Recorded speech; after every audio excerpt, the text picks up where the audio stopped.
আমরা মানে নিজেদের যেভাবে দেখছি আসলে মাঝে মাঝে খুব অবাক হই কি দেখছি আমার চারপাশে, এবং আমাদের মানসিকতা কবে পরিবর্তন হবে। শুধু কন্যা শিশুর ক্ষেত্রে আমি চিন্তা করছি না, প্রতিটি শিশুই তার ঘরে বাইরে সব ক্ষেত্রে নিরাপদ থাকবে, এটা হচ্ছে আমাদের চাওয়া।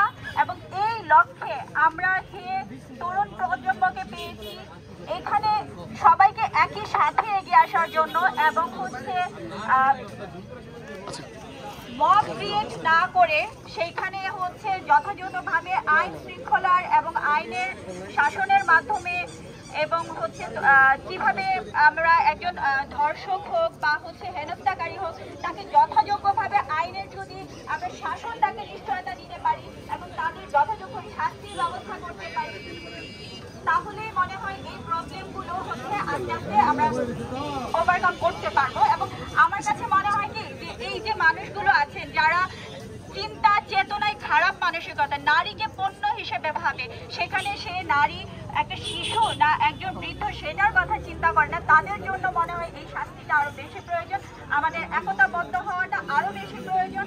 এবং যেখানেই আমরা অন্যায় দেখবো এভাবে যদি হচ্ছে মিলে মিশে দলমত নির্বিশেষে পাশাপাশি দাঁড়াতে পারি, তাহলে মনে হয় না আগামী বাংলাদেশে আমাদের এই জন্য বা এই যে নিপীড়নগুলো আছে সেগুলো দেখতে হবে। আগামীর বাংলাদেশ হবে সুন্দর বাংলাদেশ, এই প্রত্যাশায় কামনা করি। ধন্যবাদ।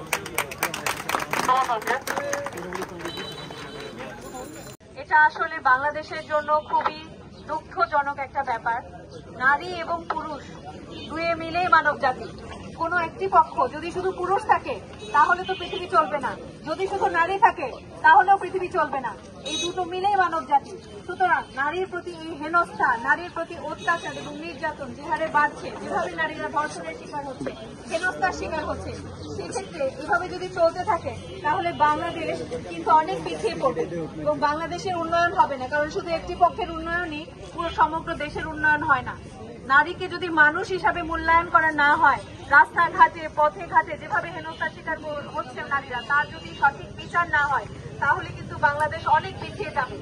আসিয়ার প্রতি যা হয়েছে, বাংলাদেশের প্রতিটি ধর্ষিত নারীর ক্ষেত্রে যা হয়েছে তার সঠিক বিচার আমরা আশা করি এবং আমরা চাই ধর্ষকামী যে মানসিকতাটি আছে এই যে আন্দোলনগুলোর মধ্য দিয়ে, এই যে একতাবদ্ধ হয়ে মানববন্ধনগুলোর মধ্য দিয়ে বাংলাদেশের সমস্ত মানুষই আসলে জেনে যাবে, ধর্ষকামী সব মানুষের মধ্যে এই ইনফরমেশনটি যাবে যে ধর্ষণকে আমরা কেউ গ্রহণ করি না এবং ধর্ষকের